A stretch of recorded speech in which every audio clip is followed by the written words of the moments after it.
wassalatu wassalamu ala rasulillah wa ala alihi wa ashabihi wa atba'ihi wa mawalah. Mari yang pertama kali kita memuji dan memuji Allah Subhanahu wa taala. Berikutnya selawat dan salam mari pula kita alamatkan ke baginda Rasul Muhammad sallallahu alaihi wasallam, para ahli dan sahabat sekalian yang kami muliakan, bapak-bapak dan ibu-ibu sekalian, baik sebagai panitia Ramadan dan panitia pelaksanakan ibadah Ramadan di dalam masjid atau jamaah zuhur yang tetap yang dirahmati Allah. Di penghujung pertemuan kita pada hari ini, pertemuan pertama, 2, 3, tentu ada hal-hal yang menyampaikan, baik dengan judul yang ada pada hari ini atau judul-judul yang lain, semuanya adalah menyampaikan pekerjaan-pekerjaan yang dengan perbuatan tersebut manusia itu mendapat keuntungan dan mendapat pahala, dengan jalan yang lain terhindar daripada segala kekurangan dan segala barang yang terlarang. Tentu pada hari ini kita akan membicara adalah ujung daripada penyampaian yang sudah berlalu. Ujung pekerjaan yang diberikan oleh agama dengan sifatnya perintah, di ujungnya mendapat pahala. Ujung pekerjaan yang ditentukan oleh agama larangan, pada ujungnya mendapat adalah siksa.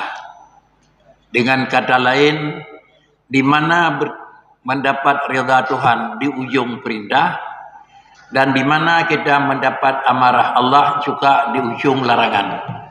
Dengan kalimat ridallah fima amarah wa syuhtullah fima nahah. Di mana larangan Allah kita akan mendapat kebencian atau larangan itu sifatnya haram, tidak tertutup kemungkinan larangan itu sifatnya bukan haram, makruh. Di ujung perintah itu kita lakukan mendapat adalah pujian. Adapun keuntungan, tidak mesti keuntungan itu mendapat di ujung kerja perintah wajib. Tidak tertutup kemungkinan dan boleh jadi. Hal yang pertama, kita telah melakukan ibadah wajib saumi. Dan mungkin dalam pertemuan yang lalu kita bicara pertemuan yang wajib yaitu fitrati. Tetapi di dalamnya juga tidak kurang daripada segala amar-amar yang sifatnya sunat. Dengan tarawihnya, dengan tadarusnya, dengan qiyamul lail, dengan semuanya. Itu semuanya merupakan amar dalam pandangan agama, tapi dalam posisi bukan dia posisi wujub, tapi dia itu posisi amar. Ujung-ujungnya adalah kalau di dalam pelaksanaan itu sesuai dengan perintah ada kala wajib, yaitu ya ayyuhalladzina amanu kutiba alaikumusiyam, sifatnya wajib, atau dalam pekerjaan itu yang sifatnya fitrah dengan kalimat bahasa Rasulullah, Allah memerlukan kepada hambamu, kepada hambanya dan umatku zakat fitrah, atau dengan memang sifatnya ibadat yang sunat, yaitu dengan membanyakkan pekerjaan barang ibadat-ibadat, ujung-ujungnya mendapat pahala. Jemaah yang terhormat, pahala itu adalah hasil daripada pekerjaan manusia di pekerjaan yang baik, Allah akan memberi imbalan. Lalu kemudian akibat daripada kesalahan, iqab dalam istilah Arab, itu satu kira-kira siksaan, denda dan penderitaan yang diberikan oleh Allah Subhanahu wa taala kepada hambanya secara nampak akibat daripada melakukan pelanggaran. Lalu timbullah sebagai keyakinan iman yang terkait dengan akidah. Apakah Allah memberi pahala kepada orang mengerjakan taat itu satu kewajiban? Atau Allah memberi memang sifat denda dan penderitaan jera kepada yang melakukan kesalahan itu satu kemestian? Ini salah satu daripada yang wajib diyakini oleh kita sebagai umat muslim, sebagai adalah di samping meyakini keimanan dengan Allah dan lain-lain, wajib pula kita meyakini Allah Subhanahu wa taala itu tidak wajib membalas dan melakukan salah bahkan aslah. Allah tidak wajib membayar salah. Artinya barang baik balas baik, Apalagi Allah tidak wajib membalat yang aslah, yang lebih baik. Artinya, Allah menjadikan seorang hambanya dengan melakukan taat. Apakah Allah mesti membayar dengan pahala? Seorang manusia melakukan ibadat yang diperintah, apakah tidak boleh, tidak harus diberikan keuntungannya dan kelebihannya? Sebagai keyakinan iman, kita wajib meyakini Allah tidak wajib memberi imbalan yang baik kepada hambanya. Kalimatnya tidak wajib. Bukan kalimatnya tidak memberi. Allah tidak wajib memberi imbalan kepada manusia hambanya yang mengerjakan taat. Kita orang salat. Apakah satu kewajiban Tuhan harus membayar dengan pahala?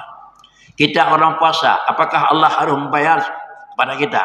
Dalam pertemuan kita yang lalu telah bicara, yaitu yang bahwa fitrah itu satu kewajiban, dan kemudian hikmah fitrah telah bicara merupakan satu alat menjadi markab, alat penerbangan dan kenderaan untuk besok hari kiamat.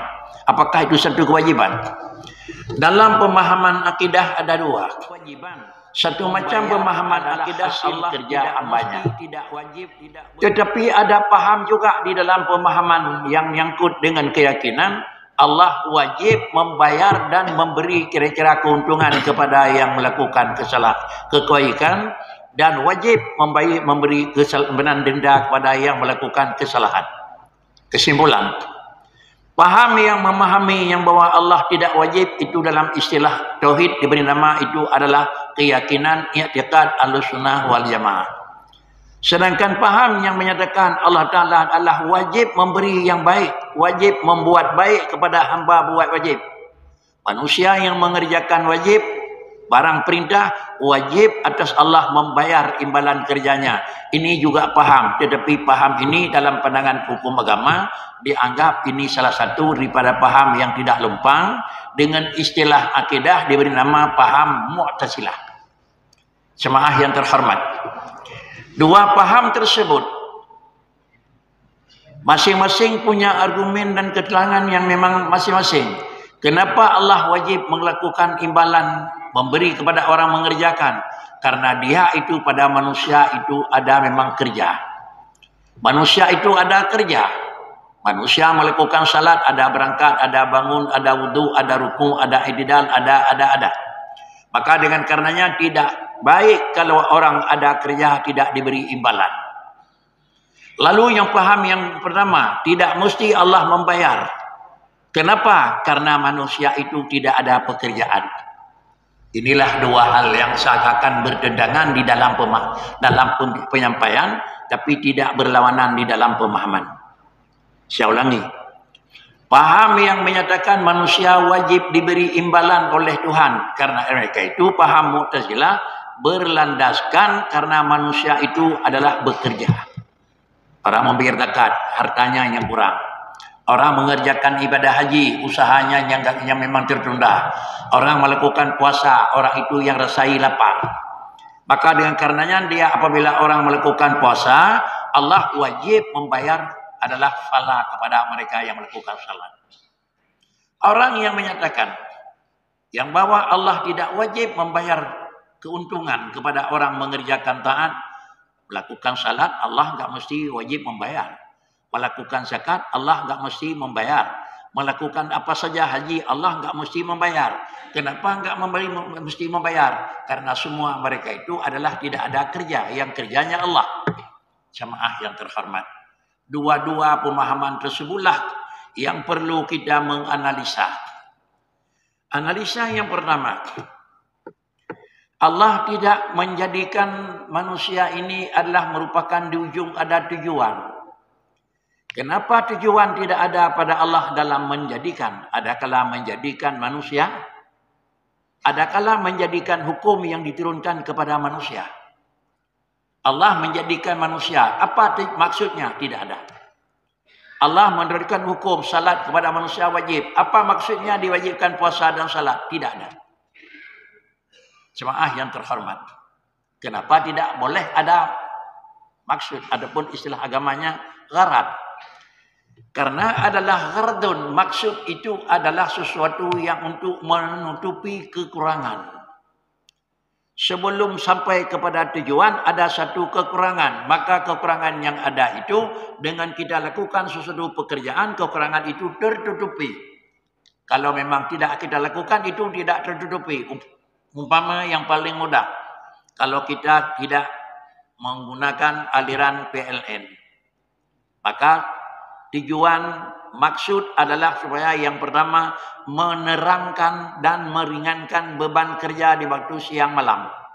Anak payah duit banyak, anak payah begitu dagang caklar hidup kembali. Kalau memang ini tidak bisa hidup, maka gagallah kerja. Dapatkan kali lampu high-tip gagal.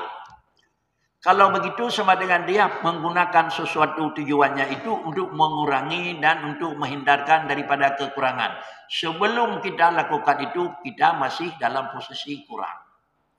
Kalau Allah ada maksud dalam melakukan sesuatu, sebelum barang itu dijadikan, posisi Allah masih dalam posisi kurang. Tidak boleh. Karena pada Allah tidak ada sifat kurang sedikit pun dan kapanpun. Oleh karena demikian pada Allah tidak ada sedikit pun daripada adalah maksud dan syarat. Yang kedua, Allah Ta'ala itu semua pekerjaan itu Allah menjadikan. Yang dibicara dalam pandangan hukum Allah yang menjadikan sesuatu. Menjadikan manusia dan menjadikan pekerjaan manusia sesuai dengan Al-Quran. Wallahu khalaqakum. Kamu itu dijadikan oleh Allah Ta'ala. Wa ma kemudian wallahu khalaqakum. Dan kemudian wa ma ta'malun, pekerjaan kamu itu Allah yang jadikan. Yang pertama Allah menjadikan kita dari tidak ada jadi ada. Kemudian Allah menjadikan pekerjaan kita dari tidak ada kerja jadi kerja. Salah-salah dalam menganalisa ini adalah sungguh juga akan mengakibat kepada salah. Kalau Allah yang menjadikan manusia sama dengan kalau Allah menjadikan manusia bagaikan orang membuat kuih. Orang membuat kuih. Apa saja kuih. Orang yang membuat bangunan. Apa saja bangunan. Paling tidak, kalau tidak campur orang yang mengerjakan dengan apa yang dikerjakan, bekas orang kerja ada pada tempat pekerjaan. Paling kurang. Ini secara akal. Kalau umpama seorang manusia menjadi alat untuk membuat kuih. Tapi kalau orang yang buat kuih itu tidak masuk dalam bahagian kuih, tapi bekas tangan yang membuat kuih pasti ada dalam kuih. Kalau manusia menjadikan Allah Ta'ala dijadikan oleh manusia, kalau tidak ada Allah dalam benda, pasti bekas Allah ada pada benda. Ini akal manusia. Paham ini adalah terlarang dalam agama. Sehingga paham ini diberi nama dalam paham kaidah dalam akidah adalah paham wahdatul wujud, menyatu Allah dengan alam. Sungguh tidak boleh. Jangan kita yakin saya dijadikan oleh Allah. Paling kurang kalau nggak ada Allah dalam jasad saya, tapi bekas Allah Ta'ala ada pada saya. Ini paham yang sangat terlarang dalam agama. Kenapa? Yang pertama, orang yang menjadi dengan apa yang dijadikan itu sungguh beda dasar. Allah sebagai mujid yang menjadikan. Kita sebagai mewujud adalah benda yang dijadikan. Aturan orang yang menjadikan itu secara kebiasaan. Dia lebih awal dulu daripada orang yang dijadikan. Antara rumah dengan orang yang buat rumah tidak memang seusia rumah dengan orang buat rumah. Tapi pasti lebih tua orang yang buat rumah. Lalu baru ada jadi rumah. Kalau demikian dalam Allah menjadikan alam, kalau memang di situ ada Allah Ta'ala juga berarti antara apa yang dijadikan dengan siapa yang menjadikan sungguh dalam posisi yang sama. Ini adalah paham yang sangat keliru. Satu. Yang kedua memang kita yakini tidak ada yang menjadikan bercampur dengan apa yang dijadikan. Karena lain bahan dasar. Allah nggak punya bahan dasar. Paling minimal kadang-kadang orang yang buat kuihnya. Sebagaimana kita memegang ini Hafiz. Kalau di dalam penyelidikan polisi dapat siapa yang megang, tahu. Karena bekas selip jari ada. Orang yang buat kuih, kadang orang itu ada penyakit menular. Maka kuih itu pasti ada penularan kepada siapa yang makannya. Karena dia. Jadi kenapa enggak ada sedikit pun adalah asal incit Allah pada wahunanya. Karena Allah menjadikan. Silakan iya. Tapi yakin Pak. Allah menjadikan sesuatu itu tidak pakai alat. Kenapa? Karena Allah tidak punya alat. Allah enggak punya anggota, enggak punya tangan, enggak punya kaki, enggak punya darah, enggak punya, semuanya enggak ada. Lalu Allah menjadikan itu adalah beda dengan manusia menjadikan. Kita menjadikan punya tangan, tepung yang dia gini pasti dengan tangan. Maka tinggallah bekas tangan pada tepung. Allah menjadikan manusia, apakah Allah memegang makhluknya dan gunungnya sehingga tinggal bekas Allah? Tidak ada. Oleh karena demikian jangan kita anggap yang bahwa Allah Ta'ala menjadikan itu menyatu, tersentuh antara Allah dengan kita menjadikan sesuatu, tersentuh kita yang menjadi dengan apa yang kita jadi. Tetapi Allah menjadikan sesuatu tidak pernah tersentuh Allah dengan apa yang dijadikan. Oleh karenanya pada manusia namun ini kita yakini Allah yang menjadikan, tidak campur kita dengan Allah dan tidak ada bekas Allah pada tubuh kita. Sama dengan adalah Allah. Apa juga yang ada? Allah menjadikan itu adalah tidak nampak, itu hakikat. Allah menjadikan manusia, itu hakikat. Allah menjadikan pekerjaan manusia, menjadikan salat, menjadikan zakat, menjadikan puasa, menjadikan haji, menjadikan itu semua. Itu semuanya Allah yang menjadikan. Ingin kita tahu, nampakkah Allah menjadikan Allah bekerja? Nampak? Tidak nampak. Allah menjadikan manusia. Lalu Allah menjadikan manusia. Allah menjadikan itu nampak, tidak pernah nampak Allah menjadikan manusia. Yang nampak manusia yang dijadikan oleh Allah. Allah bekerja tidak nampak, tetapi yang nampak pekerjaan yang dikerja oleh Allah. Oleh karena yang demikian sesuatu yang dikerja oleh Allah pasti jadi. Jangan ingat Allah manusia yang cukup adalah jadi. Kalau sesuatu yang jadi ini bukan kerja. Yang kaduh nyawakan pubut ikun mucikut, yang kaduh nyawakan pegat, pucit yang kaduh penegat.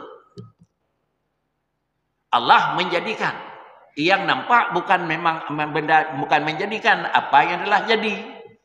Oleh karena demikian kita ini makhlukun. Apabila kita ini makhlukun yang Allah Ta'ala khaliqin dan Allah Ta'ala ada khalqi. Allah khalqi. Di samping Allah khaliq yang menjadikan, Allah punya khalqi, ada kerja. Kerja Allah enggak nampak. Tuhan nak buat nah dia tak hana. Dia tak buat Tuhan han. Tuhan nak buat dia tak lebih. Ulang. Nah dia tak buat Tuhan hana. Nah dia tak buat yang dia buat di Tuhan dia. Betul lah.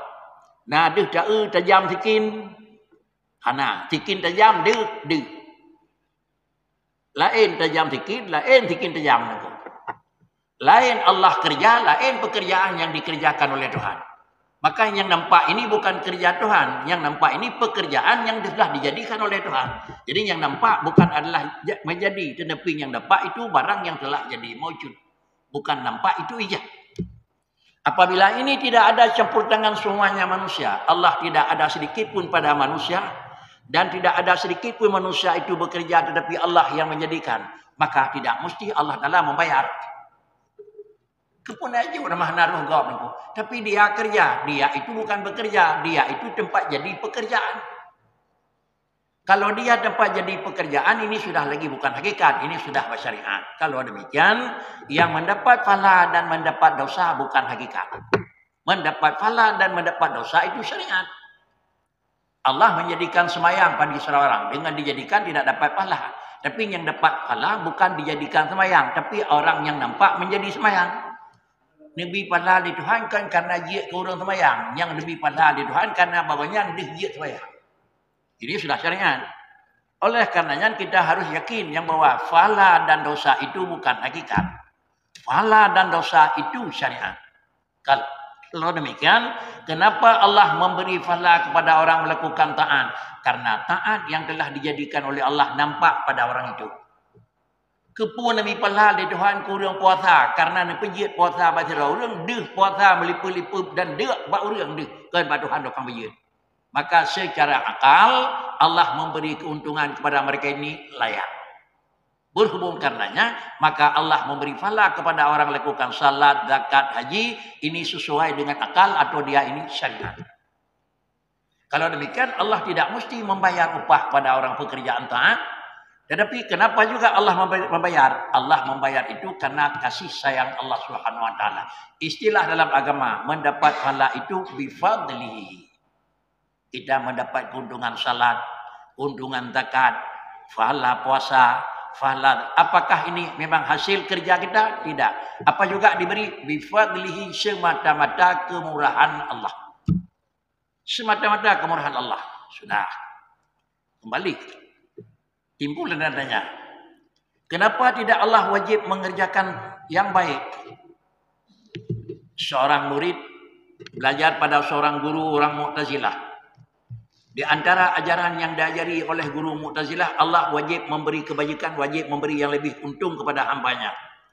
Belajar dalam riwayat kita baca sampai 30 tahun dia belajar. Di antaranya Allah wajib membuat baik kepada orang mengerja baik. Satu saat dia terpikir, apa yang dibikirin oleh seorang murid tidak cocok kalau Allah membuat baik kepada seorang yang buat baik. Lalu dia menanya kepada seorang guru, ustaznya adalah 30 tahun dia belajar. Ustaz, saya belum bisa saya terima orang Allah Ta'ala wajib membayar yang baik kepada orang yang baik. Orang salat mesti dibayar yang baik, saya belum bisa menerima. Kenapa? Kalaulah seorang satu keluarga Allah menjadikan bertiga. Adik, kakak, seibu, sebapak. Abang yang paling tua, dia dijadikan oleh Allah. Sampai akhir hayat usia 50-60 dia meninggal tidak taat. Orang itu ingin bertanya saya kepada Tuan Guru, Allah Ta'ala menempatkan di mana? Dia ditempatkan dalam neraka. Kenapa? Dia enggak kerja. Sudah. Kemudian abang yang nomor 2 Allah menjadikan. Tetapi dia penuh dijadikan juga orang taat. Orang ini di mana ditempatkan oleh Allah besok ya Ustaz? Di syurga. Kenapa? Sudah taat. Ada anak yang paling kecil dia. Yang paling kecil.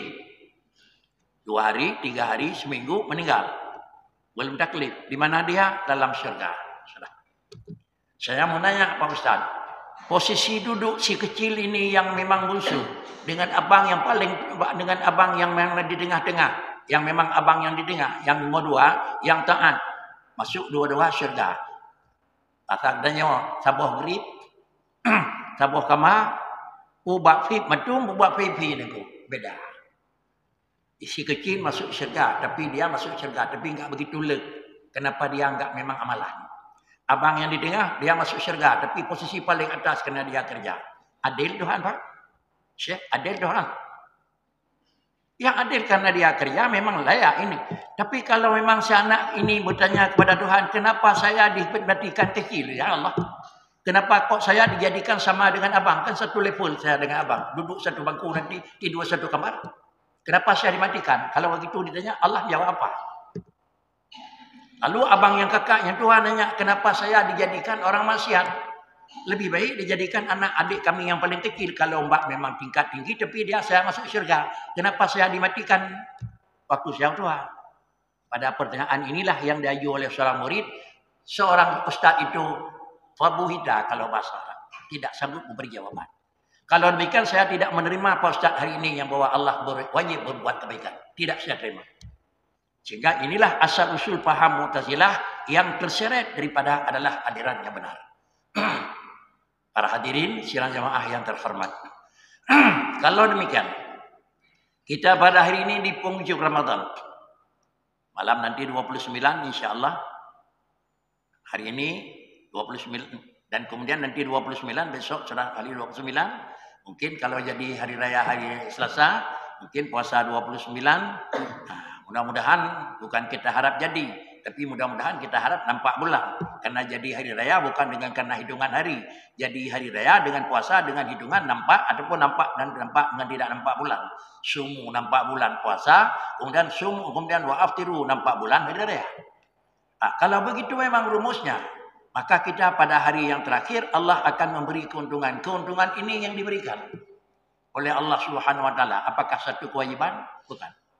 Tetapi apakah satu memang itu juga bukan. Apa juga ini fadlihi semata-mata ini adalah karunia dan kemurahan Allah Subhanahu wa taala. Di antaranya adat Allah membayar.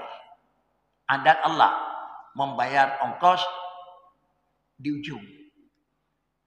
Di ujung kerja Allah membayar ongkos. Tapi kan satu kewajiban. Kita menyuruh kerja seseorang lain, kemudian selesai kita bayar ongkos. Ini bukti kita satu kewajiban. Karena tenaga kita tidak pakai oleh orang itu. Maka dengan karenanya orang yang melakukan pekerjaan, begitu selesai pekerjaan ini. Bahkan sebaik-baik manusia. Sebaik-baik manusia itu orang yang membayar ongkos orang kerja sebelum kering-keringat. Yang hormat, kita nyawa dua macam. Nah yang iu orang lain dan nah kita nyawa kerja orang lain. Cok sabah boleh. Kita nyawa yang iu buat orang lain, si gad kita nyawa orang bayang kau buat galang turu. Baik mau balik. Kasih kaya nyawa lihat buat tam tutang lagi kita nyawa yang kaya bawa orang kasihan. Kerja cik kepuasa orang raya. Jangan prek babak nama orang raya dan cok engkau. Jangan termasuk dalim kira. Tetapi yang paling gad punya orang kerja orang dari jauh belang dalam mendengar hati ini. Kalau orang kerja selesai pekerjaan sebab lepas ini engkau tahu. Dan kira-kira lebih baik manusia. Maka karenanya kita sebagai orang yang mampu, kalau memang kita jangan sedikit pun ada pikiran biar saya tunda 2 malam, 3 hari, 1 minggu. Akan penggau oleh hari. Ini tidak baik. Mudah-mudahan jangan kayak itu jalan jejak yang dilakukan itu. Kemudian apabila ini mendapat Allah Subhanahu Wa Taala membalas, akhirnya Allah membalas di penghujung. Ujung yang mana? Hari kiamat. Itu ujungnya hakiki. Tapi karena Ramadan ini adalah berujung di akhir bulan, dengan tidak nampaknya Syawal di ujung nampak, maka tertulis dalam kitab sebagai syariat. 27, 28, 29, 30, 1, 2, 3, 30, semuanya ini malaikat mendaftar amalan. Apa yang kita lakukan di siang hari dan apa yang kita lakukan di malam hari. Ibadat apa yang ditulis, apa saja yang kita kerjakan bil qauli dengan bacaan, bil fi'li dengan perbuatan, bil hali dengan sikap pantun, ini semuanya malaikat menulis. Sehingga malam yang terakhir. Kalau terakhirnya 29 ya malam 29. Kalau akhirnya malam 30 ya malam 30. Tetapi nanti malam selasa hari 20, malam 29. Kalau nanti malam 29 berarti sama dengan nanti malam akhir. Kalau malam lusa kira-kira maka malam lusa malam akhir. Kita pikir mungkin nanti malam 29 akhir. Setiap malam akhir itu malaikat diperintah oleh Allah Subhanahu Wa Taala, malam ini tolong turun malaikatku kepada segenap lapisan hambaku. Baik, jangan kita tanya apakah sanggup mengunjungi. Kalau ada manusia kadang-kadang 100 juta sanggup mengunjungi tiap malam, hebatnya kau. Jangan sampai di situ kira-kira susah berpikir. Tetapi Allah Ta'ala kan memang tidak sepandai manusia. Allah menjadikan manusia makhluk sedunia dan Allah Ta'ala menjadikan malaikat kiraman katibin. Tak usah lari-lari dari ujung Sumatera ke ujung Sumatera. Tugas yang tuan kamu megang ini aja. CCTV kemudian Pak Jero yang berangkat semuanya terekam. Nah payah pelung-pelung nunggu payah pelung kenapa payah pelung Kalimantan nunggu. Hana payah pelung gemak mendang terekam itu. Bina raya CCTV tahu pegat nunggu. Punya Allah Taala pegat menyampi ubur nunggu. Tapi entah pegat oleh manusia bahkan dia tak bak mal dia mana barang dengan tonggok nunggu. CCTV melihat dia. Kita dalam masjid ini ada. Siapa yang ambil Honda orang tahu dia. Maknanya kan batah 200 hertuh meter. Ini pegat dia urung terbatah. Dia Allah Taala pegat nunggu. Tak usah lari. Enggak usah lari, semuanya tercatat dalam daftar malaikat. Dan kata malaikat, saya memang disuruh oleh Allah kepada saya, menyuruh saya untuk menurun kepada semua hamba-Mu ya Tuhan. Kerja apa saya? Tolong kunjungi. Dalam kunjungan itu apa yang harus saya bawa? Kalau enggak salah begitulah pengertian dalam kitab. Yang pertama, tolong kamu kunjungi semua hambaku yang berbuat ibadat di dalam Ramadan, khususnya Ramadan. Tolong kunjungi dan tolong lakukan bil musafahah. Mana musafahah berjabat tangan. Untuk malam menyontek akhir tiap gendanya yang nataan di malam preh malaikat umayar orang. Beda kalian namari rasa di pojaro muat pojaro gendanya. Dia menumpuk amicung tinggi kau muat mungkin nyawa malaikat tidak. Karena musafahah malaikat itu tidak terasa. Hana rasa dengan paling gendanya. Karena malaikat itu nur lagi mumpuk dengan sinar lampu hana meri. Mumpuk dengan lampu meri ni ko. Mumpuk dengan bola meri sakit ulai. Mumpuk dengan pengeh lampu yang wei nak kenang nang ko. Bikin nama mak jaro kan meri, pandai merinya. Dia tajak langkawannya nak meri mantu. Itu. Cuma tandanya Sudahkah malaikat melakukan musafahat atau belum? Wa min alamatil musafahatil malaika riqatul kalam. Ini tulisan. Benar atau tidak itu terserah tulisan kitab. Wa min alamatil musafahatil malaikati riqatul qalbi. Di antara tanda-tanda malaikat telah melakukan berjabat tangan dengan seseorang manusia hamba Tuhan. Mana tandanya? Riqatul qalbi. Kalau bahasa kena Aceh, lemah hati. Lemah hati niku. Apa makna lemah hati? Kenapa hati itu harus lemah? Jangan kasar. Cuma kasar kalau hukum itu kerja hati niku. Kenapa lemah hati itu tanda sudah musafahah malaikat? Karena akibat daripada hati manusia itu kalimah, maka boleh menyuati manusia itu kerih tanda malaikat kalau majaron. Berkerih niku. Buat desa kan belum ipat binanci. Buat salah orang kan mengenai ipat yang orang malam cerita buat cerita. Ini qiswatul kalam. Tidak memikir nasib orang lain. Tetapi bagaimana saya mengerjakan ini? Allah, bagaimana salah saya?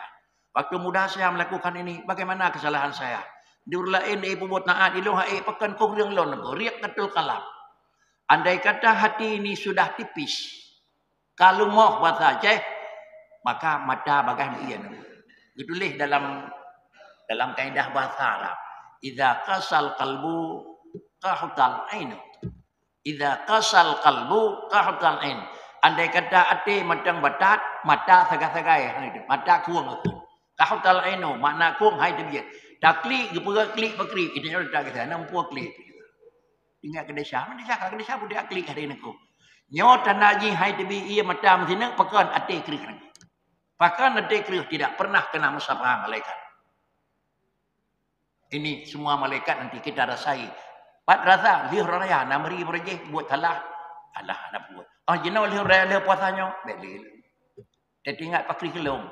Kai tebiat dengan tanda malaikat sudah musafah. Sudah berjabat tangan dengan kita tidak merasai. Sudah. Ini satu daripada kedatangan malaikat nanti malam atau malam besok.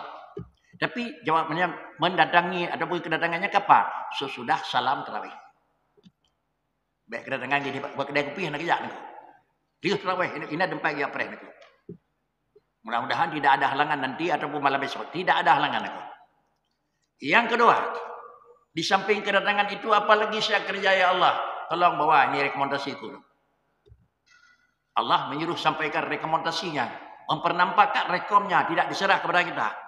Ini rekomnya telah saya keluarkan dunia. Isi rekom. Ana rabbukum. Wa antum ibadi. Ya'malu ma syitum fa innahum maghfurun. 4 suku kata. Ana rabbukum. Tolong sampaikan kepada hambaku. Saya sudah jadi Tuhan dia. Inilah saya yang memiliki dia. Wa antum ibadi, dan tolong sampaikan dia sudah saya akui pada malam ini dia hambaku. Inilah yang dikatakan hamba di dalam pengakuan, bukan lagi hamba dalam kejadian. Tim akui oleh Tuhan di malamnya namanya itu paling kurang saya terawih itu biar becut. Dia iya nak mata. Bang doa Allahumma ro hanaru tanah hati negeri. Nah, tolong sampaikan.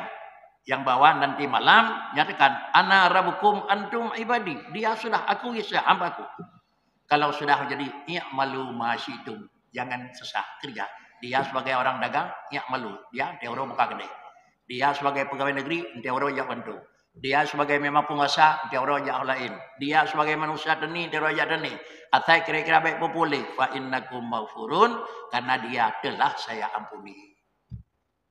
Mudah-mudahan penghujung ada kala nanti malam, ada kala malam besok, inilah barang yang kita tunggu.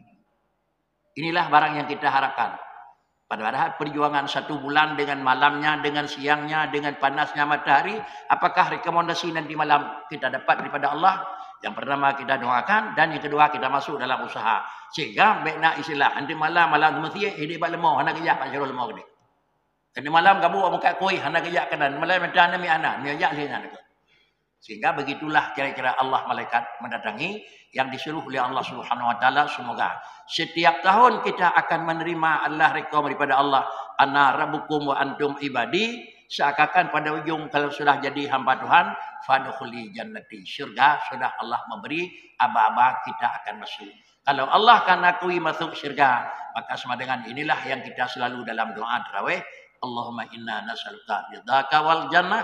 Inilah yang kita cari. Kalau sudah mendapat ridha Allah, syurga sudah Allah siapkan. Mungkin inilah kira-kira penyampaian ala kadar. Kalau ada mungkin tanggapan silakan. Dan sebagainya terakhir, pertemuan kita sudah 4 kali dalam Ramadan. Sebagai manusia biasa tidak akan terlepas daripada ada kesalahan. Baik kesalahan dalam pertemuan 4 kali atau kesalahan-kesalahan di waktu yang lain atau sesudah nanti, kiranya sama-sama kita memberi izin dan maaf. Sesuatu yang kalau Bapak ada salah dengan saya maafkan, tapi saya mohon dengan hormat kalau saya banyak salah dengan Bapak sekalian, silakan Bapak beri maaf. Semoga kita lebih dahulu kita orang yang agak sedikit kikir. Katanya yang create kapat tapi maaf, kita harapkan nanti Allah pengasih penyayang nanti malam Allah memaafkan kita semua kesalahan. Amin. Assalamualaikum warahmatullahi wabarakatuh.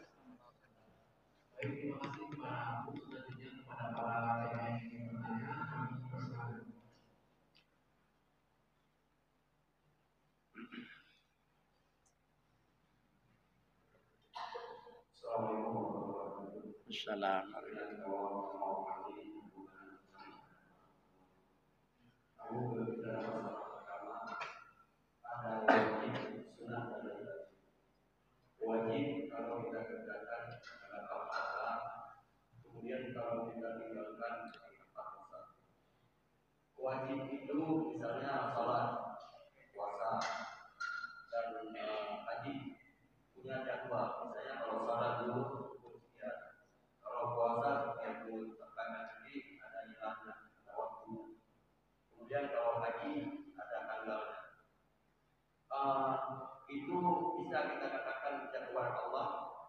Kemudian manusia sebagai hambanya punya jadwal juga. Dia misalnya jam 8 pagi masuk kerja, jam 10 istirahat, jam 12 istirahat, tapi dia tidak melaksanakan jadwal Allah. Itu bagaimana Abu kalau kita sampaikan? Terima kasih. Assalamualaikum warahmatullahi wabarakatuh.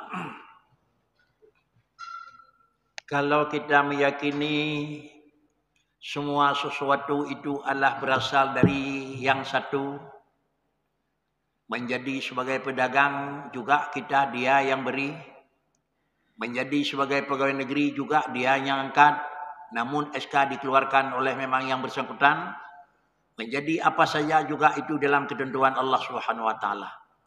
Kalau demikian adalah kita dua sistem. Yang pertama mensyukuri kepada yang memberi. Yang kedua kita menerima kasih dengan siapa nampak pemberian. Katanya orang kerja ikan tahun, dia ke pegawai negarawannya Allah yang angkat. Tetapi jadeh dia dengan kiban dengan aturan jatuh, aturannya payah penuh petimang, aturan Allah payah petimang. Adapun bila melinting dua buah aturan, kita gunakan aturan Allah tidak memang berlawanan dengan aturan manusia. Kita gunakan aturan manusia berlawanan dengan aturan Allah. Itu kembali kepada kita. Apakah kita utamakan Allah atau kita utamakan manusia? Kalau aturan Allah yang bertentangan tapi aturan manusia tidak bertentangan, sama dengan kalau ada satu pekerjaan, kalau menurut kita sebagai orang mukmin, utamakan dulu adalah ketentuan yang ditentukan oleh Allah. Karena aturan Allah tidak ada tujuan. Sedangkan aturan Tuhan manusia ada maksud. Sehingga maaf negara. Bila nganjelah-jelah agama mupa ada je berbengeh tu. Palingan kenapa demikian? Tapi kalau memang bukan dengan aturan agama mupa, pakan bagai bengeh bahkan tautut dekat. Tadi kedi nanya kau orangnya waktu tak puasa kayaknya kan orangnya kan tinggal teraya terlusa. Orang saya orang hameh teraya nak. Yang mupa ngagama buhan. Sumu liruyati wa aftilu liruyati. Sampai perkara-perkara kamu karena kamunya memang toleransi pun lanti luar agama ni. Yang dalam agama baca toleransi dia pada saya pada biar pelayan hanya dang kena dengar pegah banyak. Pakainya bengeh pakai je hamil tahu ni. Inilah kita. Mudah-mudahan yang berlawanan dengan Allah tolong ditegur. Yang tidak berlawanan dengan Allah Taala tolong dinasihati dan nyawa berlawanan aku. Ngagama hana melawan tapi sepi bam yang melawan ngagama bebas dek aku. Inilah tanda kita kena datang di Tuhan. Mupa aku. Hanya tapi tak kud. Hantik beliau ke. Kenapa tak beliau ke? Tahu saya boleh ke cakap tanya, menyuruh ke lebih pengen Tuhan ke pecat ni bak kerja ni pada cok nah. Sehingga wajiblah syukur belum manusia syukur kepada Allah selama belum syukur manusia. Syukur Allah sebagai pemberi, syukur manusia sebagai dengan dia nampak nampak pemberian. Dengan nak bantu ni lepas kerja ke Allah baik tua kurangnya terima kasih Pak. Melainpun orangnya kadang tinggal letaknya kan terus kita betul terus aku. Cukup Korea badan di mbaknya mbak jitu orang kekayaan. Terima kasih ke Allah. Kurang jantat, terima kasih Pak. Terima kasih. Dia fikir bantu alhamdulillah tu. Kajian awal jo orang tepu dia. Ayo boleh tengok tu. Pakai kurang japis terima kasih kalau pun dah musim patah je ia menyola betul. Pang dia di muka patah. Yang cokum senang-senang bahalu aja. Itulah manusia. Tengap tak ke Tuhan hana ngau pun juga je. Mungkin begitu atau apa?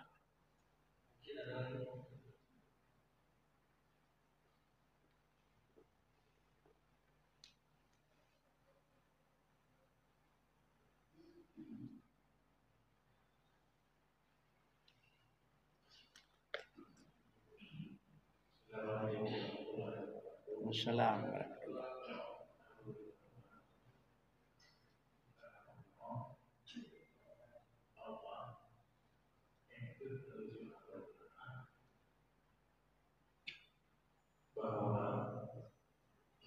Punya reformnya mulai dari sunat kepada wajib, kemudian daripada harus sampai terus mana wajib kepada hasil kabulnya.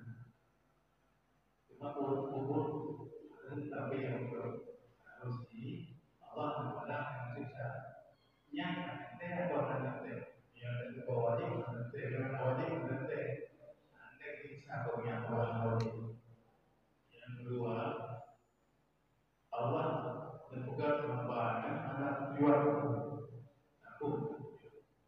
Tapi dari beberapa itu Allah perlu dijiwa bisa tidak ada yang buruk. Tapi jadikan dia manusia hanya berkabul.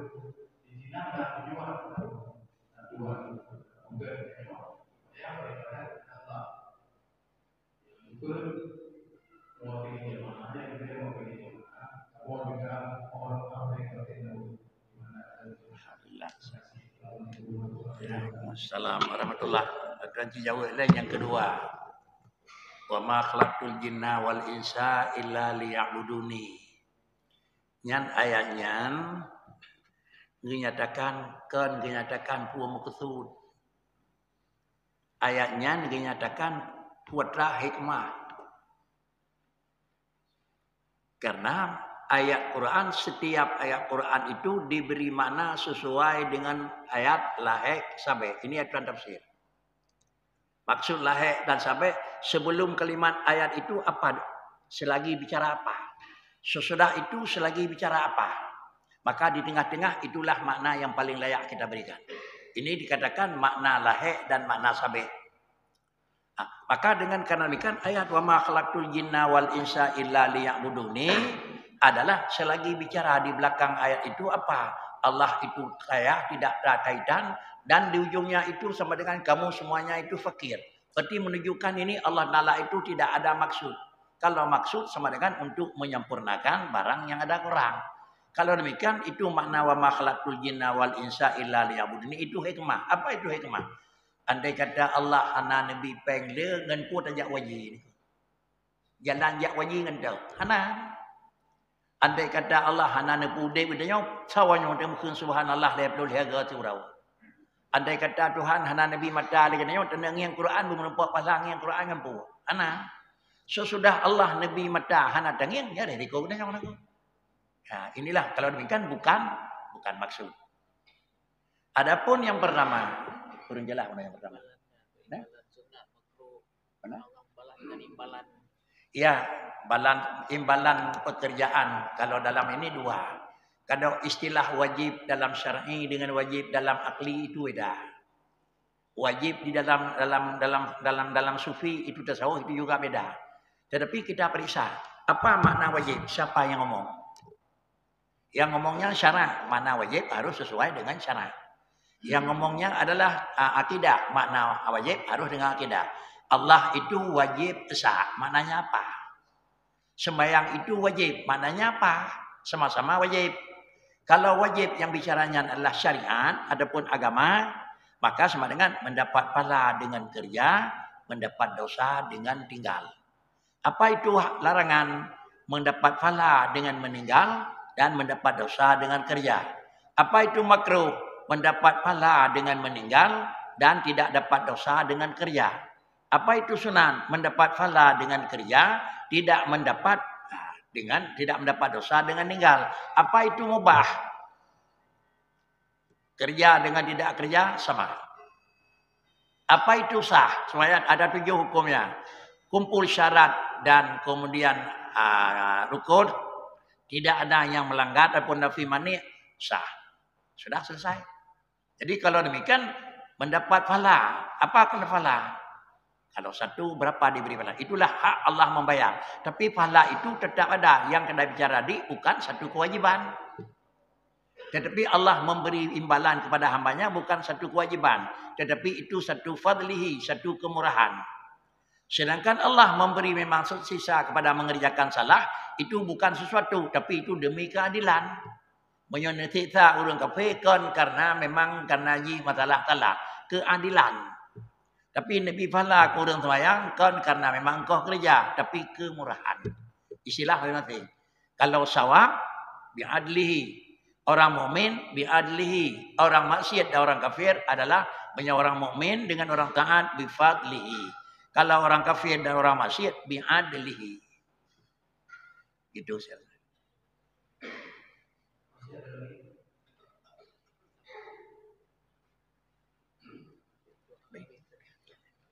A'udzubillahi minasyaitonirrajim. Bismillahirrahmanirrahim.